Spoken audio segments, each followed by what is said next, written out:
Hello, Game Makers. This is Game Maker Rob, and today I am happy to present to you a topic that I am very invested in and hopefully have some experience to pass on to you. And as you already know, because you've already clicked on the link, it is how to make any turn-based or ATB battle system. And this one was voted for by some of my patrons, so you can thank them for this one as well. Before I begin, I should say that if you are a complete beginner to coding, then this tutorial might not be that useful to you. You'll need at least some basic coding knowledge to make use of the information I'm going to give you today. If you have followed any of my battle system tutorials in the past, you should have a much better idea of what I'm talking about. And this stuff may even be relevant between coding languages as well, although I will be showing some code snippets, and these will be exclusively for GML, which is GameMaker's coding language.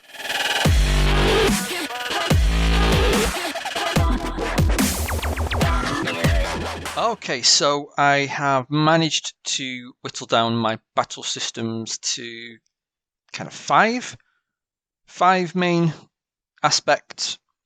Sometimes they are states, sometimes it's several states, but basically there's kind of five main areas or five main things that happen in every battle system that I have. So we have the initialization stage, which happens once per battle. And this is for things like creating the instances we need, giving them their stats, that kind of stuff. And then the next thing is whose turn is it? So basically which actor is taking their turn. And the main thing to think about is how is that going to be decided? How do you want to decide which actor is taking their turn? The next stage is actor deciding their actions. So if it's a player-controlled hero, then it requires taking input from the player. AI-controlled actors, whether it's enemy or player heroes, require AI. That could be as simple as just picking the same skill or ability every turn, like a normal attack. Then we have playing out an actor's turn. So this is making the actor do his thing, and it can also be making other actors do their thing as well. For example, an animation for somebody being hurt by the current actor. And the last stage is, has the player won or lost? So most of the time it's going to be neither, and the battle's just going to go back to whose turn is it. And then those four stages are going to run in a loop.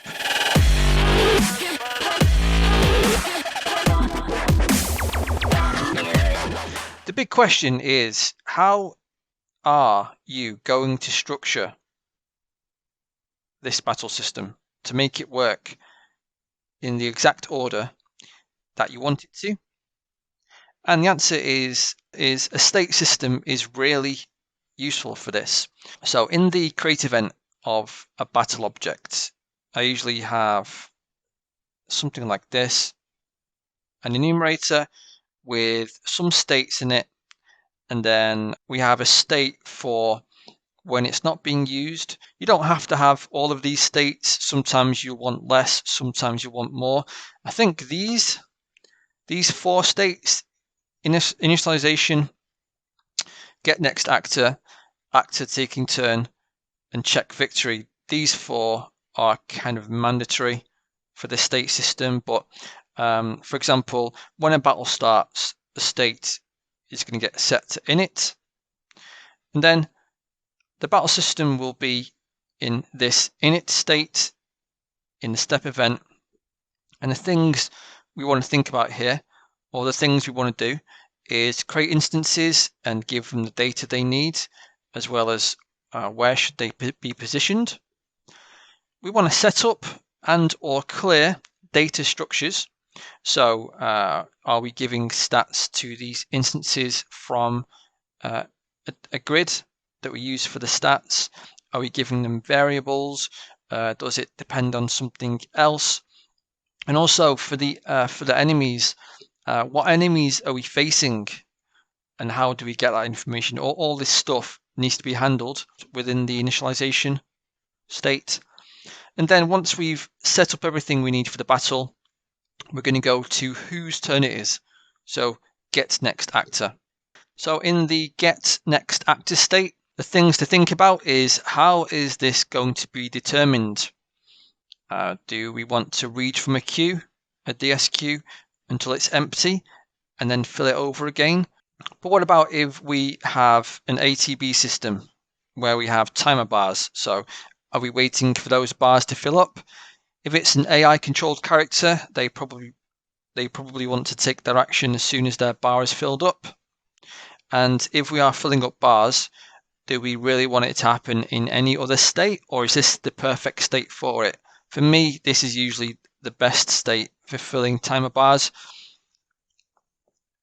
And then once we do have an actor that's ready to take their turn, whether it's from a queue or from a timer bar, then we're going to change our state to actor taking turn.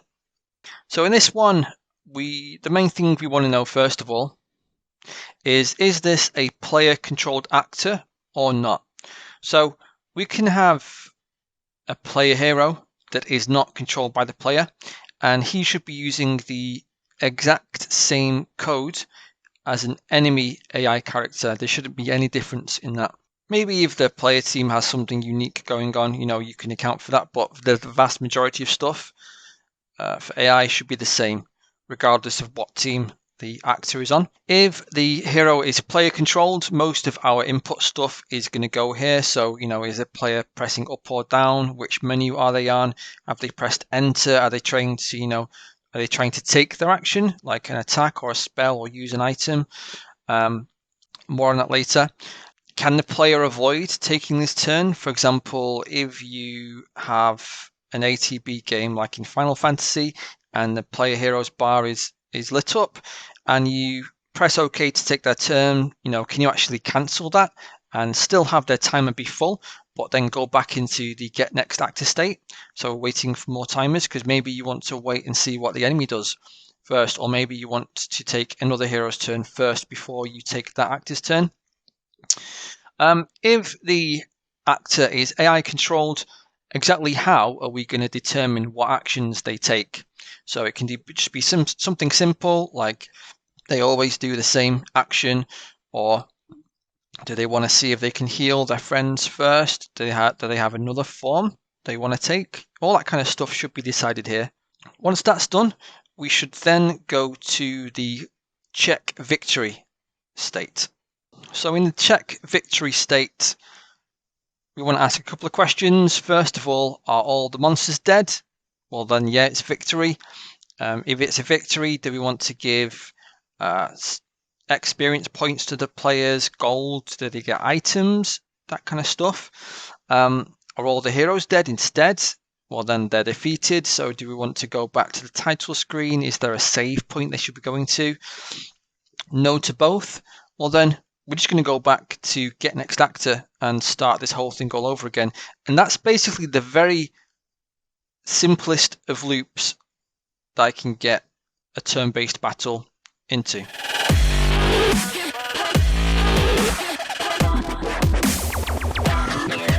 So now let's get into some actual code examples. If I go into the init region and create instances and give them the data they need. So here is 2 examples of setting how many enemies you could have in the battle. You can just have it at 5, a random range. We could just have this in the create event and then have another object change this value from outside the battle, stuff like that. Enemy type, we can just set it to be a blob every time, or we can have a list which stores the enemies for that level. So for this list, it has a blob and a rat, and then enemy type is going to be a random one of these. Let me just zoom out. So it's not very clear to look at. So here, enemy type is pulling from this list, and in this list, there's 2 values, blob and rat, and we're just getting a random one of those, which is what this means. Every time with enemy type. If you do this approach, you want to have a different list per level. So all these, what I would do is have an array or a list which holds lists for each level. And then if you're on level 0, you just go to the first entry of that list to get this list. And then the next level would be the next list, etc., etc. There's loads of different ways you can do it. Whatever you are trying to do and whatever is most comfortable for you, that should be the way that you should do it. And then for creating enemies and heroes, it's kind of the same thing every time. I use a for loop. I know how many enemies or heroes I have to create. I create the actor, save the actor ID in a variable called enemy, tell the enemy what enemy type it is, and this is how I know what data to give it, because you can see here for the enemy that's just been created, I'm giving it an array called a stats, and I'm passing it data from a global stat grid, which is I would have like a spreadsheet with all the base stats for the enemies on there, and I'll just pass that to every instance I created so they can start with the base stats. And that's how I go about generating creatures, really. And then close this region, and then let's have a look at this one here. So setting up clearing data structures, I find it really useful to know which heroes and which monsters are alive. So when I'm creating my enemies, I would do this. For example, I'd say ds list add alive enemies enemy. So now every time I create an enemy, I'm saving it to that list. And when they get destroyed or they die and they can't come back, or when they die, they get removed from this list. Why is that useful? Mainly for targeting. You know, if the player is targeting different targeting monsters and you press up or down, you want to be able to easily switch between targets. And so if you have a list, a dynamic list that changes when someone dies, that's a great way to do it. I've also started to store these kind of lists inside another list or an array because it can get a bit tricky identifying what does what because of naming lists. So that might be something you want to do. You can also use these kind of lists, like if you have a list of heroes and monsters, if either of these lists are empty, then somebody's won. If this list is empty, the monsters have won. If alive monsters is empty, the heroes have won. And then that's the main thing for the init, just this kind of stuff, just the initialization. I'd normally put this in the create event and then just clear them in the init. But this is an example, for example, if you are creating the battle object for every battle. So we're going to the get next actor region. We're going to cover turn-based first. So here's an example of using a queue, priority queue, to track whose turn it is. And this one is adding actors randomly to the queue. So they get a number between 0 and 100 and they get added to the queue based on that number. That's purely random if you want that. This one here is going to be based on a stat. So if you imagine every hero has a stat called speed, whatever value the speed equals, they get added to the queue with a priority of that number. And then to get the next actor for either case, we just have to use priority delete max. So that'll get the person with the highest speed or the highest random number, and then change the state to actor taking turn. And then for ATB, if you imagine we have a list called actor timers, and then every entry in that list has an ID, which is an actor, and each actor has a variable called timer. And all we're doing is inside our get next actor state, we're running this for list every step, increasing everyone's timer by 1, as long as it's less than their time to be ready. And incidentally, you can have this value be dependent on the actor. So instead of this, You could have actor timers I dot time till ready. And as long as they had that variable, this would work the same, but this variable could mean different numbers for different actors. And then as soon as somebody's ready to take their turn, which is when this is going to be true, if it is an enemy, then we're just going to get the current actor to be their ID, reset their timer, and then we're going to let the actor take their turn. Otherwise, if it's the player, we're going to have to wait for them to press maybe the space bar or something. And if this is true and the player presses space, then we can let them take their turn with that character. That's the simplest way to do it that I found. Then if we go into actor taking turn, this is where most of your code is probably going to be. That's where most of mine is, or where most things happen anyway. So sometimes I'll just have a check, what team are they on? If it's the player team, then it's always going to be player controlled. But you might want to do a check, something like if current actor.ai controlled equals false, then take player input inside this region. Otherwise, all this stuff is AI controlled. Can include, I can't even type, player heroes, as long as they are controlled by the AI is what I mean here. So I don't want to go too much into this region because it is fairly intensive, and you can just check out my videos if you want to see how to do that stuff. But what I do want to say is that however an actor decides what it's going to do, whether the player has finally chosen a target or the AI has decided it's going to heal itself or attack a target, what happens then should be the same. So my current method is I have an animation queue that I fill with lists, and inside each list I have a script that's to be run just to be able to organize things and make things happen in the way that I want them to. In the same way that people used to have to make scripts for cutscenes, stuff like that. It's a very similar process.